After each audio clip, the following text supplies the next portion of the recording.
Hello, everyone, and welcome to another episode of DM Lounge. Immediately, you're going to be asking, where is Chris? Why is Matt here? Why is he talking? Bring back Chris. I'm in control now. He's in my wardrobe. He's not coming out. So bear that in mind. Today we're going to be talking about geography and designing the world of the and the environment that you're going to be throwing your players into, whether that be already existing from a like the Sword Coast or one that you're designing yourself. They're all inspired by different things and created for a reason to provide the players with an adventurous place to explore. And with that, we will also be throwing in monsters and how they kind of interact with the environment and why you might find a wolf in one area and a bear in another. Today, I have two wonderful guests with me. Our lovely, lovely Emma. You may recognize them from Ravis and other DM lounges. We love them to pieces. They are also our resident artist. Thank you. And our guest for today is Scott from Zeal Zaddy. Scott, would you like to tell us a little bit about yourself and what you do? Sure. I am a game master and dungeon master. I run D&D and other games, not only or strictly D&D. I also occasionally make YouTube videos on world building and map making. And last night was the beginning of our season 2 of our Elixir campaign. Ooh. And of course, we had 30 minutes of technical problems to get it started, just to welcome in the season. And then it turned into just beautiful drama. Wonderful. Well, then you are perfect for this for two reasons. One, we're doing world building, and two, Chris isn't here because of technical issues. So the stars have aligned for this episode. Yes. Oh, and you can find me everywhere at ZealZaddy. So wonderful. Yeah, so that's everywhere. On Twitter and on YouTube. Those are the two main notes I have. Do you have a Facebook profile, yes, like a page? Twitter, Twitch, YouTube, Facebook, Instagram, Twitch, Patreon, which has been fairly inactive lately, but with the new season, it will become active again. And I don't know if there's more. Linktree, maybe? Wonderful. There are lots of places you can find Scott and all the amazing work they do. Scott has been a lot of help for us here at 1 in 20, a lot of communication between Scott and Liam in regards to our channel, giving us feedback, helping us improve on various aspects, and just making sure that we can deliver the best content that we can. So a big thank you to you, Scott, for all of that. Oh, no problem. And let's move forward. Thanks. So let's just begin straight away. So when you're throwing your players into a world, a big thing to obviously bear in mind is the geography of your maps and the world that they are going to be entering. How do you guys normally start this kind of process? Do you build from one point out, or do you have a bigger plan and throw them into one location? Who do you want to start with? Let's start with Scott. Okay. Well, I usually start, and this is not always, but usually I start from the center and out.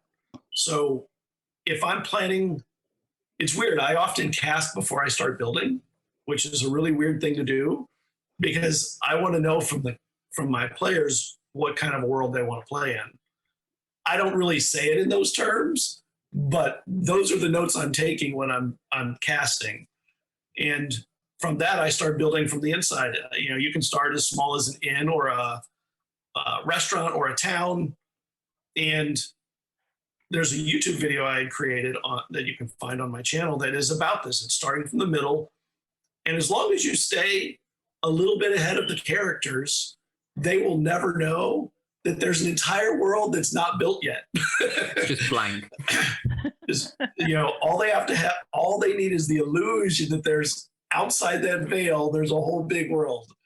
And if you're dedicated to doing it, you will create a whole big world around it. In my Elixir campaign, I literally started with an island. That was the whole point of it. Was I wanted to start in a place that was isolated, hard to leave, so they couldn't quickly just wander off onto a map that I don't have drawn yet, or a world that I don't have prepped yet. And in the interim, during that first season, I have mapped out the rest of the world and created, all the things outside there.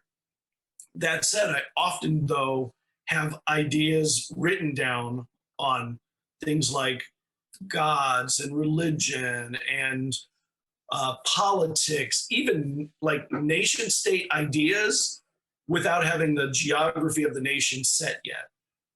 Things like that. So bullet points of things that will affect the environment as you build around it. yes. Wonderful. I mean, I don't always do that. I have built big from the outside in, but I just find you end up spending all your time world building and don't do any gaming then. Yeah. So Wonderful. I don't do it much anymore. Emma. So I am sort of from the opposite end.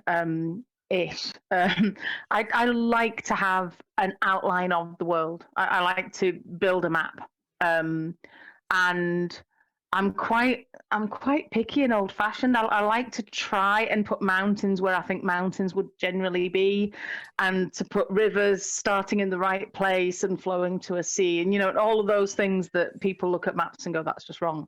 I like to try and do that.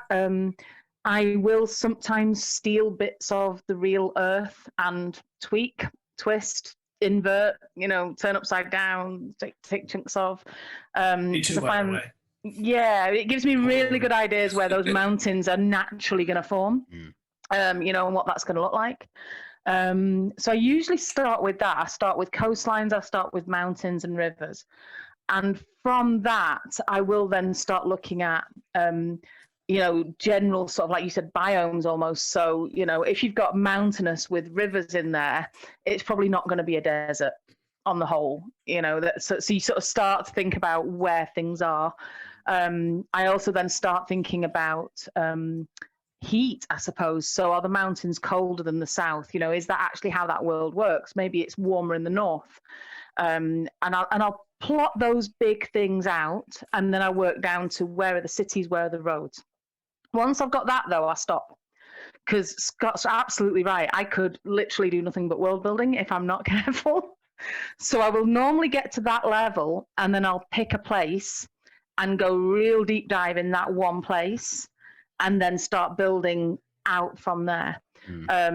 And so I'll know that there's a town over there and what it's called and what the environment's like, but I won't actually build anything about it unless my players decide to go there. So I'll sort of do an out, and then once I've got the general form, I deep dive in. So yeah, that's normally how I decide where the geography is going to be. I sort of look at real world situations. I know that some people will literally say, well, you can just have the river in the middle of nowhere because it's magic. You can just have a magic lake spring up where there wouldn't be any water if that's what you want. Yeah, it doesn't feel right to me. I like things to make sense. You need something to be, even if it is a magical thing, you want there to be logic. Like maybe 1,000 years ago, it didn't make sense because magic, but because it's there now, it will have affected the landscape, and it will have altered it to be there for a reason. Yeah, and I think the only time I've altered landscape like that for magical reasons, in one of my worlds, and I don't actually have the maps up at the moment. I had to do an exam in here, and they don't let you have things on the walls. But in one of the campaigns I ran a couple of years ago, I had decided that there had been like a world-changing magical event, and that had effectively corrupted the earth. So it wasn't so much that it had made it a desert, but it had made everything very barren. Stuff doesn't grow there very well anymore. And so that event had affected it, but it hadn't created mountains. It had affected, whether there are animals and grass and trees, because it's effectively, it's been there's radiation there, and nothing works anymore. So yeah. Brilliant. I have a book recommendation for anybody who wants to start world building. It's this book. Ooh. It is a magic book. Don't know much about geography. Anyone who doesn't know anything about world building, I would suggest start there. It was a New York Times bestseller. I know, a geography book. It seems impossible, but it's really a brilliant book on how the world builds around geography. So it talks about why towns exist where they are, why rivers are so important to civilization, why you don't find civilizations in the middle of the Sahara, for instance. It's, it explains in layman's terms that will really give you good guidance in making a believable world. I'll put that book and the author and everything in the links below Yeah. so that people can find that. That's Wonderful. a good recommendation. Well, so I suppose with that, we obviously have the starting from the middle and expanding out, using your players as a guideline of like, okay, what have they spoken about in the session? Where are they going? Cool. I just need to stay 2 steps ahead of that. And that's all I need to do to allow my world to build naturally around the characters as they progress. Or you also have, getting your massive blueprint, knowing the basics of where you are. They are in this island and they are over here, and then allowing the world to also build around them. I myself am a little bit in between that. I drag from inspiration of the other day, or the other month, I woke up and I was like, I want there to be islands, and each island is associated with a school of magic. And then I designed that, and I was like, oh, cool, that's going somewhere in my world. Don't know where, but that place exists. We'll find where it exists later on. So with that, how does the world that you're building affect the players directly? What do you think about when designing jungle biomes and desert things? Do you think about how they are going to be taxing on the players' characters? Go on, Scott. I do. I use environmental effects during my games when they're extreme. I think most people are clothed and well prepared for whatever they expect in the region they're in. I mean, you don't find, but when it gets really extreme, I push the envelope and make them start making rolls against cold if they're in the water, for instance, in a frozen place, where it starts to affect them. They start to lose health, their con starts to drop. And, there's a lot of things that I will do. In some ways, I think I use it as a way to build anticipation for what's coming. I honestly want them to be afraid of nature as much as afraid of monsters. Mm-hmm. Yeah. So I want them to feel the impacts of, the heat wave that they're in the middle of the desert in. I don't want it to just be the sun is hot. Mm-hmm. I want there to be, and this is going to sound terrible in a way. I want there to be some suffering, so that when there's rewards, it feels like it's earned. Mm-hmm. Yes. So you have to, if you're going to go chasing the Indiana Jones antiques in the most dangerous places in the world, it should feel like one of the most dangerous places in the world, mm-hmm. regardless of the beasties that are awaiting. Those beasties are living in those places because it's the most dangerous places in the world. So I love to bring environmental effects into games, and I'll use all of them. Like in the last season, we had a near TPK through drowning. They had to cross an ice frozen lake that collapsed while they were crossing. The ice cracked and broke while they were crossing because it was a trap from the tower they're trying to get to, and they shot a ballista not at them, but to break the ice that they were crossing. And when they did it, they went in, and one of them was a dragonborn who was a white dragonborn. He didn't have the same effects, but he had to save everybody else who was having thermal effects from it. Yeah. And I think it's the same with light and dark,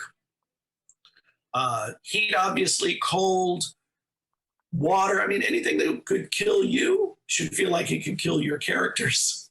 So, just because they can wield a blade doesn't mean they can withstand hypothermia. Yeah. Correct. Absolutely. Emma. And it makes them love when they succeed. Yes. Yes, definitely. I've probably used this less in my games because it isn't always the first thing that I think about. But I did use it, I think, fairly successfully in a couple of occasions. So I had the game that I run for the kids on once a week. They were in a jungle, and I actually used the heat and the exhaustion. So they were getting levels of exhaustion from the heat. They basically needed to take more rests in order to keep up the pace of traveling. So there was that kind of thing. And also I sort of used that jungle environment that if they had been injured and they didn't deal with it straight away, there was a chance of them getting infections. There was a chance of them being even more tired and having even less hit points than they would normally have. So I tried to make that whole jungle journey quite oppressive and hard going and a bit of a slog. They hadn't even got to where they were aiming to get to, but it was hard work to get there. And then the other one that I did, which was, again, the same group of people, but much, much earlier. I had a situation. This is my very first campaign ever that I was tricked into playing, by the way, by Liam. It's all Liam's fault. And I had run a one shot that was based in Faerun, and then decided that I wanted to build my own world. But the guys really loved their characters. And so we did a bit of a segue where they sort of got sucked into a whirlpool and spat out into a whole different world. So they're shipwrecked, washed up on the shore. And that particular world where they were washed up was all swampland. So they were effectively washed up on shore, but the water in the swamp isn't drinkable either. So now it's very hot and muggy. The water isn't safe to drink. They're surrounded by salt water on the other side, so that's also not necessarily drinkable. And tried to put them in a situation where they've actually lost a lot of their possessions. That they've sort of been washed up in this place. The ship's gone. They've not got any of their baggage with them. Like, how do they survive in that situation, and what do they decide to do?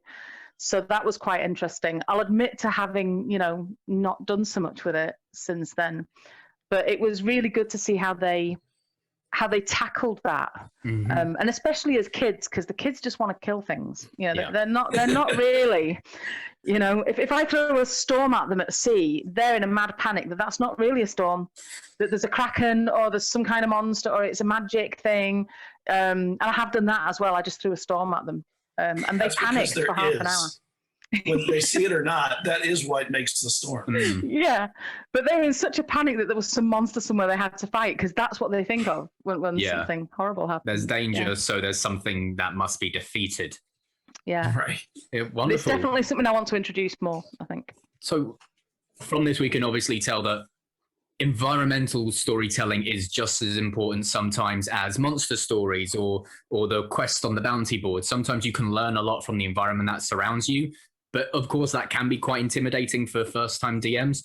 So they're not always a necessity. They're always something that you can start layering in. Maybe start in a more recognizable environment in a city in which you already understand, okay, well, these are here for particular reasons, and then start expanding into more, okay, well, let's send them into the jungle. Why? Well, because it's the perfect place to hide something. You can get easily disorientated, so there's going to be survival checks left, right, and center to make sure they don't lose their bearings. But also what lives in that environment is a whole other question. Sometimes the thing that lives in there for a reason, because things don't go in there because the environment is dangerous itself. Yes. And with that, speaking of creatures, segue. Why do things live in these places? What creatures, what monsters, what beasts, what villages? Everything is in this location for a reason, whether that be for its natural resources or its fertile lands for farming, or because it's dangerous and offers a lot of protection. How do you guys go about introducing monsters and creatures into these environments? Let's start with Emma this time. Okay. So there's the really obvious cheating way, which is to look in the player's handbook and the monster manual and to see where these monsters live. So that is usually the first place that I start. I tend to go and I'll search monsters based on, mountain, plains, desert, those kinds of things. And I'll look for monsters that fit in that environment.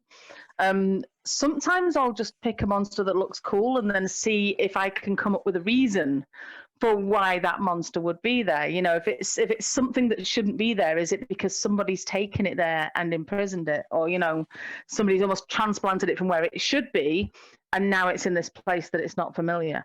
So yeah, a lot of the time I will start with, well, what makes sense? It wouldn't make sense to have a swamp monster in the middle of the desert, but maybe there's a temple there and maybe they like swamp monsters and they decided they were going to capture one and keep it there.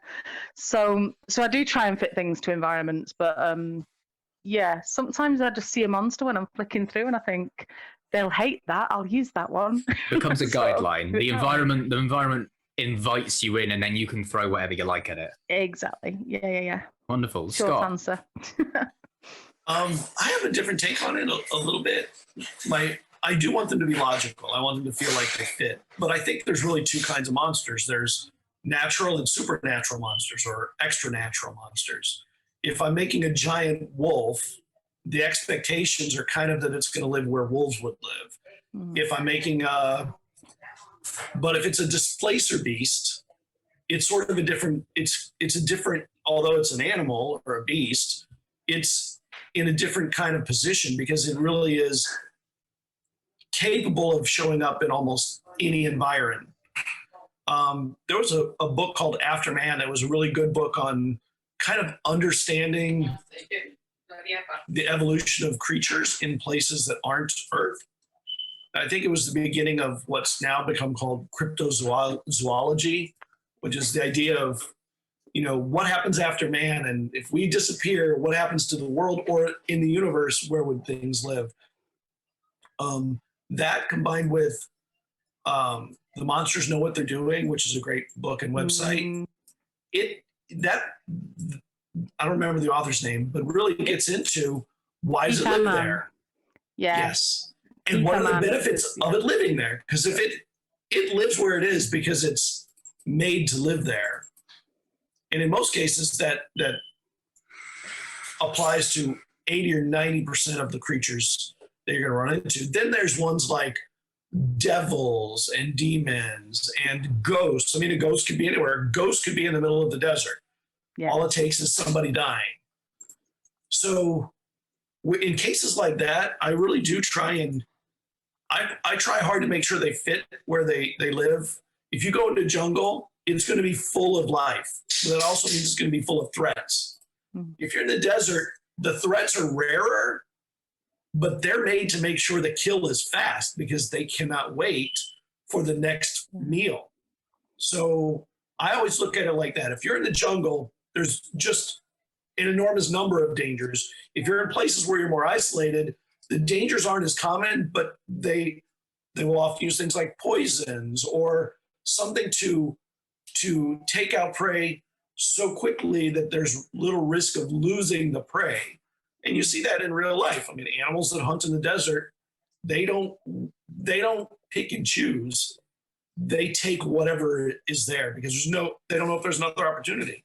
Mm-hmm. Yeah. The monsters, I do use a lot of homebrew monsters, not all my own, but also UA monsters. When I pull the monster manual out, I almost never use the monsters stock anyway. Okay. Because the monster manual really is saying this is the average of this thing, whatever that is, average. So, like in my last campaign, there was a devil I had that it was an Irenaeus, and she had been on the material plane for more than 100 years and learned magic. I mean, why would a devil not be capable of learning spells like a wizard would learn them if given the time? And sometimes these things adapt to the environment they're in, not the other way around. The environment they didn't grow in that environment. But that's where the supernatural versus natural comes from. You won't find a sidewinder in a glacial area. Now you could have a snow snake or something else that you want to create, but you should then make it fit, so that it feels more believable. Yeah, exactly. I mean, even when I'm transplanting monsters into strange places, there has to be a story there. There has to be a reason. Yeah. It doesn't make sense to just have something strange turn up in the middle of nowhere. Mm-hmm. But no, I really like what you were saying there about the just how you choose those monsters. And actually, the monsters know. I completely agree. We've mentioned the monsters know on this. We have, yeah. On this before, but I hadn't heard of that After Man book. I'm going to ask you for all the links to the books, and we're gonna put this on here because there's some really good stuff here. No, definitely. Well, I suppose let's expand on what was previously just said at the end there about altering monsters. So sometimes you may have, like in Ravis, one of the examples you can find is that Liam took the lizard folk, and obviously lizard folk in Monster Manual and regular lore, they tend to live more swamplands and marshes, whereas Liam threw them into more of an arid farmland of like tall grass. You can use these monsters as inspiration and go, okay, but why in this world have they now chosen to live here? Why have they over time adapted themselves to be able to move away from the necessity of the swamplands and be able to survive and flourish in a different environment? How do you guys go about like you've already said, like looking at the stat block and thinking, right, this is my blueprint. How can I tweak, add, and take away to make things make sense? Who first? Scott, let's go with you first for this one. Oh, damn. I was hoping that if you need time to think, we can hop over to Emma. That's fine. No, I mean, honestly, I don't use stat blocks as my first deciding factor on almost any monster, because the stats are almost irrelevant to me in the beginning. I want to know whether they make sense, and if they do, if I need more of them, I'll add more of them. If I want it to be a tougher fight, or sometimes I don't want it to be a fight, I'd rather them find another way through where it's an obvious don't fight this. You know, there are some creatures you do not fight because you're not ready and you're not going to win. So that should be foreshadowed to let them know that it's probably a risk not worth taking sometimes. I alter a lot of monsters, and I mean, I don't really publish them, although I've thought about it, but I think there's a lot of untapped potential in almost every monster in every book. If you look at, I don't know, what's an interesting monster? A purple worm, okay? Big, massive, lots of damage. Well, I think it'd be very interesting if you took that idea and you could put it into the side of a glacier and make them where you see that the glaciers look like Swiss cheese here. You're not really sure why, but they're big enough you can walk around in, and you know what you're looking for is in that glacier. Well, the Swiss cheese look should be some kind of a suggestion that there's something different about this glacier. And I mean, obviously, when glacier's so big that those little holes will not make it necessarily any more dangerous than a glacier already is. But when you go in them, the idea of sliding down by accident into the purple worm's maw or something is an amazing thought. And, you know, I alter giving me ideas here. I often take them out of context. You know, ghosts, I often have ghosts or things like that people think are just, they think they're what's written down in the book. And I almost always want them to feel like nothing is just pulled from the book directly. I want ghosts that reach into you and then they suck out a dream, or they give you a dream, a nightmare, or whatever, or they take memories from you, but they give you new ones in it from their life. You know, make the story. First off, I love psychological adventures. I like not only horror, but I think there's something really cool about dream states, waking dreams, visions, making people lose time in their life. They walk out and it's 2 years later. I mean, for a reason, not for no reason, but a lot of monsters are underrated. Wolves are underrated, really underrated. I love wolves. Wolves are great. You know they're coming. They announce it sometimes, and they don't stop pursuit. Yeah. You know it's coming. You have to deal with it. So brilliant. Emma. So yeah, I again haven't done an awful lot of this. Where I sort of agree. I am lazy sometimes. Sometimes I will just use the stat blocks. I do always roll the hit points though. So I don't like the idea of the players knowing that goblins have 7 hit points. So that's how many hit points we need to do. So I do always roll the dice, and I make sure that, you know, there are strong goblins and weak goblins, and, you know, you never quite know when that person's going to fall over. going back to one of the things I mentioned earlier about the land that had been corrupted, I did have that was right next to a mountain range, and I did have a number of creatures that had been driven from that original area into the mountains because of the situation that happened. And then over time, because now there's nothing to eat and there's nothing out there, they'd stayed in there. So I did take certain creatures and give them things like dark vision, gave them sunlight sensitivity, sort of changed the sort of way that they would attack. So maybe they were, pack hunters before, maybe now they're actually predators and they ambush. Maybe they lie in wait for things now because they're waiting for something to come back past in the dark, whereas they would have run and chased something down on the open plains.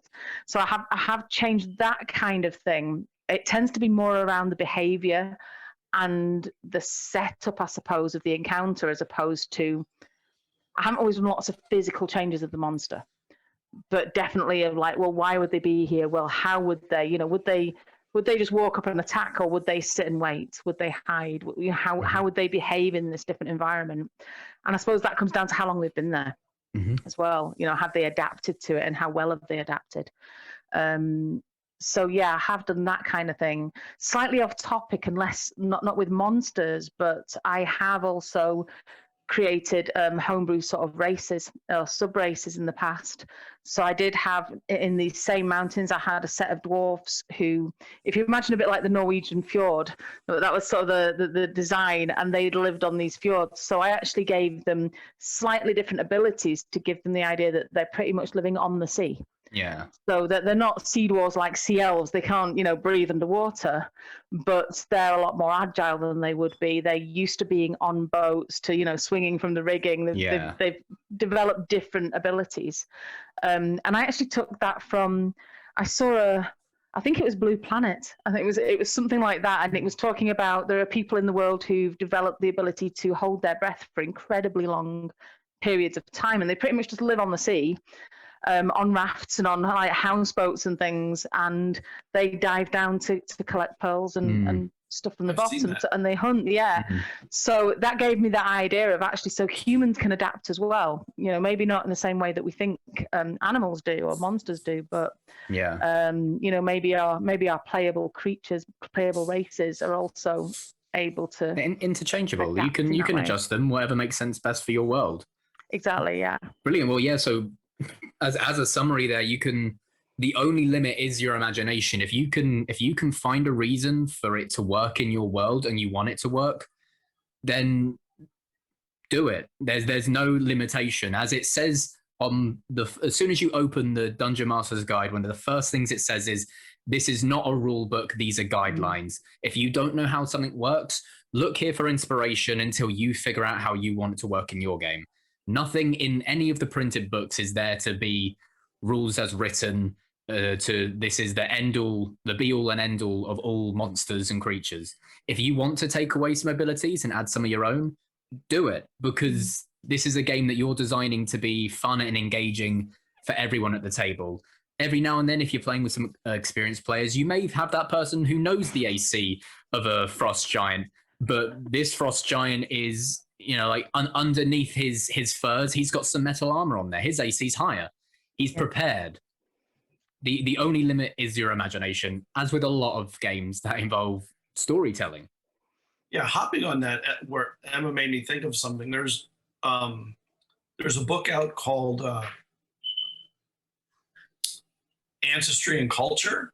Okay. I think it's by Eugene Marshall. Okay.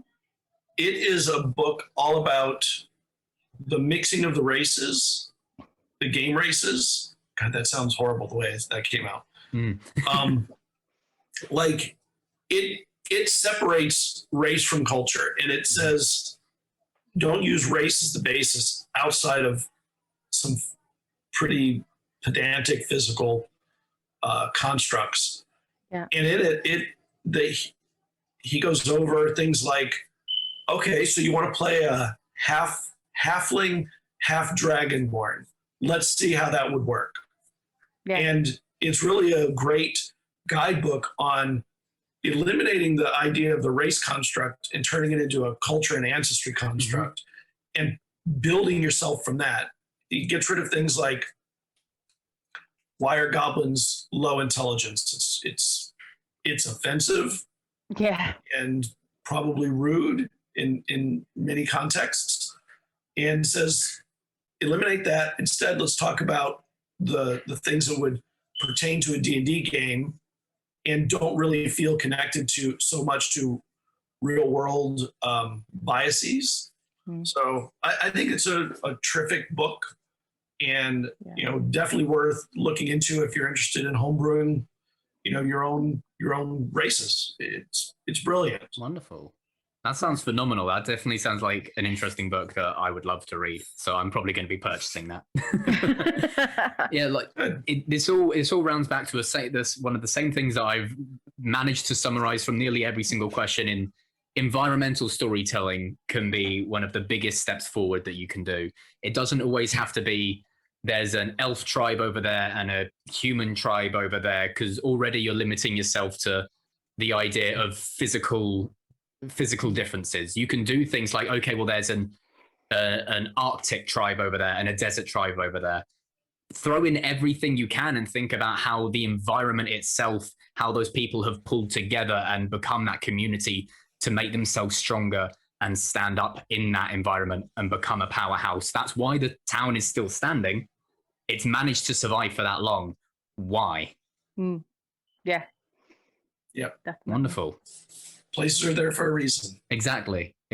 Whether that be a temple or a village or a tree that's on its own and massive.